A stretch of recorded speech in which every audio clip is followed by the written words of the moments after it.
Kaning away guys, going ni siya sa Dumangas Port. So kung going mo, patabok mo Bacolod, Cebu, Mindanao, diri mo muagi.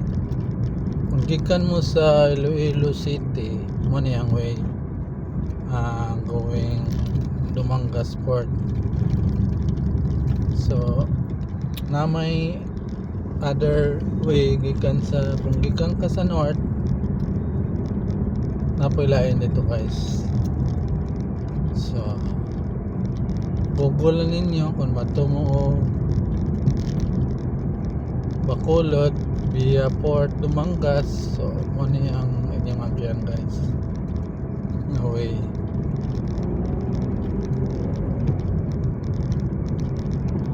So kita ninyo sa kilid niya guys, dapat niyang farmland diri sa Iloilo guys. So kaning kilid-kilid ani mga farm ni siya, pero ang mga farmers wala nakasinso. Ang nakasinso ang mga gabay and sale. So kaluluoy ang farmers guys, utang bayad na sila, utang bayad.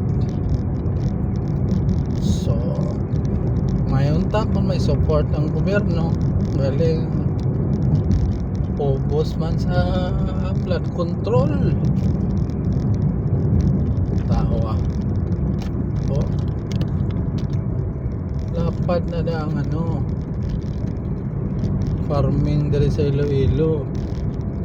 Galing problema ang mga farmers, wala ka sinso. Ang mga sinso ang kortahan na sa Mayo na.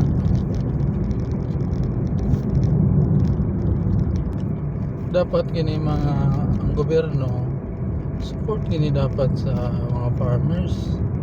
Tawang atong tawa ning mga Indonesia, Vietnam, sa farming grabe na sila. Ang tawa dapat lapad na ang kuan guys, ang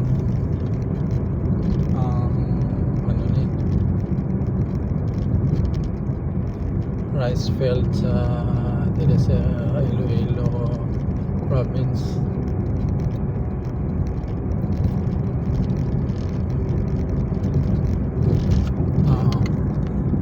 Tawa na dapat na siya. Kung kinsay nakasinso ang mga kwartahan, ilaan.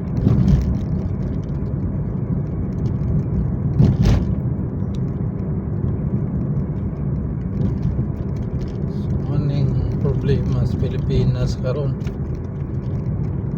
mapay corruption. Sus, ini corruption. Ayaw Pinoy.